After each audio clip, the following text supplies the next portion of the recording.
How to dream your life into being. The paths to awakening and self-realization are many, long and winding. From the dawn of time, we have built practices and philosophies around the goal to transcend our mind-constructed limitations, our illusions of self and reality, and the layers of social conditioning. Yogic systems, shamanic practices and the multitude of healing modalities sprouting from various cultures through the eons attest to this basic human endeavor.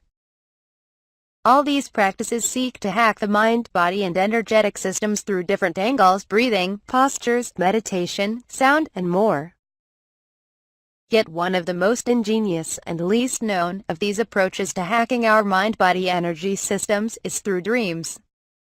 Imagine being able to change your life, your beliefs, and your relationship with the world while you sleep. How about spiritual growth and expansion of consciousness? There is no need for a mat, a special exercise, or a guru. No need for a time or place. You just need to sleep and dream. This, and much more, is what the practice of Tibetan dream yoga has been allowing its practitioners to achieve for millennia. What dreams may come? Dreams are one of the least understood daily or nightly occurrences in human life. Everyone dreams every night, even if you might not remember it. Throughout an entire average lifespan of 70 years, a typical human spends almost 6 years in REM sleep, that is, dreaming. Think about that. Yet, no matter what an intimate part of our daily life dreams are, there is very little recognition of their importance and most of all how they affect us in creating our reality, whether we are conscious of it or not. In the modern world, we tend to trivialize dreams and relegate them to the sphere of the curious, the weird, or just as an entertaining theme for a light conversation. We tend to see dreams as just a collage of bizarre images and storylines our subconscious throws at us while we sleep. Clearly, as any explorer of consciousness knows, there is much more to dreams. For the Bon tradition, which predates Buddhism in Tibet, dreams were regarded as particularly important and an indispensable tool of consciousness expansion. Dreams are not just a regurgitation of our subconscious urges and inner workings, but a powerful space through which we communicate directly with our subconscious and higher consciousness to understand our inner life more fully and, more importantly, to change it. The basic tenet of Tibetan dream yoga is that we can change our waking life by changing our dream life. More accurately, we can become more awake and lucid in our waking life by becoming more lucid and awake in our dreams. Why? This is because, according to Tibetan Buddhism, waking life is a dream state just as much as dreams at night are the period between life and death. All these are what they refer to as the Bardo states, the dreamy in-between states of consciousness. Life is but a dream. So according to Tibetan dream yoga, our waking life is nothing but a dream, even though our sense perception and beliefs strongly tell us otherwise. This is part of the great illusion we need to transcend and awaken from. This is when we are still unconscious within the dream. So the dream yogis learn to become and stay awake in their dreams at night first. This is what in modern-day terms we call lucid dreaming, or becoming conscious that you are dreaming while still inside the dream space. Lucid dreaming has become a popular subject of inquiry that caught the interest and imagination of many people from different walks of life. Even those with no special interest in spirituality or personal growth. Many people have lucid dreams occasionally or regularly induced or spontaneously. Some practice to become lucid in their dreams as a way to explore and act out their fantasies without limits. If you ever experienced a lucid dream, you know how real and powerful it all feels. You can create any experience, any situation. There is a euphoric feeling that comes with experiencing something so vividly and being able to control and change a lot of it. You can become water or a bird. Change sex, have sex in multiple bodies at once, become an atom, fly through galaxies and beyond, and all this in a highly intense and vivid way that waking reality cannot start to match. For many lucid dreamers, their nightly explorations remain, for the biggest part, in the realm of fantasy or self-entertainment. There is nothing wrong with this, but this is not what Tibetan dream yoga is about. If you stop at this stage, you would really be missing an enormous opportunity to use that space in a far more interesting way than fantasy awakening yourself from the dream of life. The ultimate goal of dream yoga is to be fully awake when you die, which is one of the Bardo states. To be fully awake when you die, you need to be fully awake when you live, and one of the cleverest ways to stay awake when you live is to start becoming awake in your dreams. So in Tibetan dream yoga, one starts to become first acquainted with the idea of life being a dream, an illusion. You start keeping this in your mind when you are carrying out your daily business at home, at work, with friends, or wherever. You reinforce the idea that what you perceive or feel or think are just parts of a dream state. This will finally pierce through your consciousness, and together with meditative practice to still the mind and being more attentive to your dreams, finally a shift in consciousness happens in which your dreams start changing.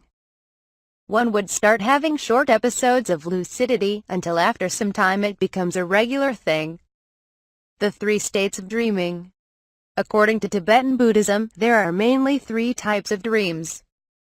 First are the dreams of samsara or karmic dreams. These are the most common ones, the ones most people usually have at night. These dreams are born out of karmic traces being processed in the subconscious. They are partly the processing of what you have experienced during the day or recent past, your emotional states, fear, excitement, etc. They are karmic in the sense that they are based on unconscious patterns of behavior and are being projected in the form of dreams with its beautiful metaphors and symbols. There is still a lot to learn from these dreams, of course, and if you become lucid in one of these dreams, you can change it. Create something or explore your subconscious by asking a dream character or the dream itself for knowledge. You can also learn about your blocks, your gifts, or whatever it is that will give you more insight about yourself.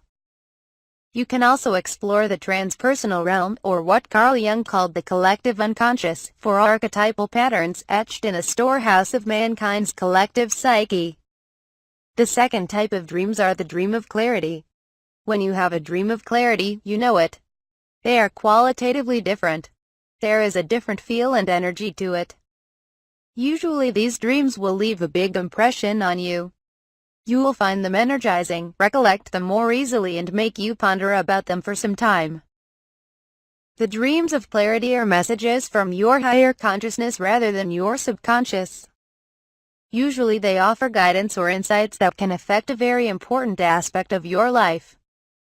They can also be precognitive and show you something important about to happen, perhaps a danger or a life-changing opportunity. The third type of dream is the dream of clear light. These are rare, and it is said it is what finally is achieved after years of practicing dream yoga. These types of dream are not dreams in any real sense. In fact, this is when the dreamer stops dreaming because he has awakened. The dreams of clear light transcend karma and experience. They are at one with pure consciousness. The path of the dream yogi. So what do Tibetan dream yogis do in their nightly practices? They first practice to become lucid in their dreams on a regular basis. This is achieved through some forms of meditative practice for improving concentration and mindfulness. One of these practices is called jin, and there are 3 types: forceful jin, natural jin, and ultimate jin. The forceful jin is when you keep focusing the mind on an object. Traditionally, dream yogis focus their gaze on the Tibetan letter A, but any object would do. Natural and ultimate jin is when stillness of the mind and focus are achieved naturally, without target practice. Why is concentration so important? Any spontaneous or even experienced lucid dreamer will tell you that the most difficult thing in lucid dreams is stability. Once you get distracted or excited by a thought, the dream dissolves, or more commonly, you lose lucidity. In fact, meditative and visualization practice is also done exactly before sleeping so that one enters sleep with a still mind. The other thing has to do with energy, or prana, lung in Tibetan, and posture. Prana is extremely important in dreaming and for achieving lucidity. The Tibetan dream yogis have understood that the way that energy flows through our channels affects the way we dream, how much we recollect of it, and whether we achieve lucidity or not. I will not go into the detail of the energy maps of the body according to Tibetan Buddhism, for it is too long, but it is worth mentioning that breathing practices are used very often to clear the energies. One common practice is the 9 breaths of purification. Posture also affects dreams, and here is a curious fact. Notice what side you are sleeping on when you wake up from a bad dream. For men, it will most of the time be the left side, while the right side for women. Once again, I will not go in the details, but it has to do with the 3 main energy channels in the body according to Tibetan Dream Yoga: the left, central and right channel. The central channel is neutral when open. It is conducive to Rigpa, which is a form of transcendental state. For men, the right channel is associated with negative emotional states, while the left is positive. It is the other way around for women. So when men sleep on their left side, they put pressure on the left channel, positive, and the energy flows more through the right, negative, and vice versa. Through meditation and breathing exercises, the central channel is more open, which enhances the chances of lucid dreaming. So going back to the question, what do dream yogis do in their lucid dreams? In the beginning, they play around with duality and form. For example, they make themselves large as a planet or small as an atom. They experience extreme pleasure or pain, change shapes, multiply, etc.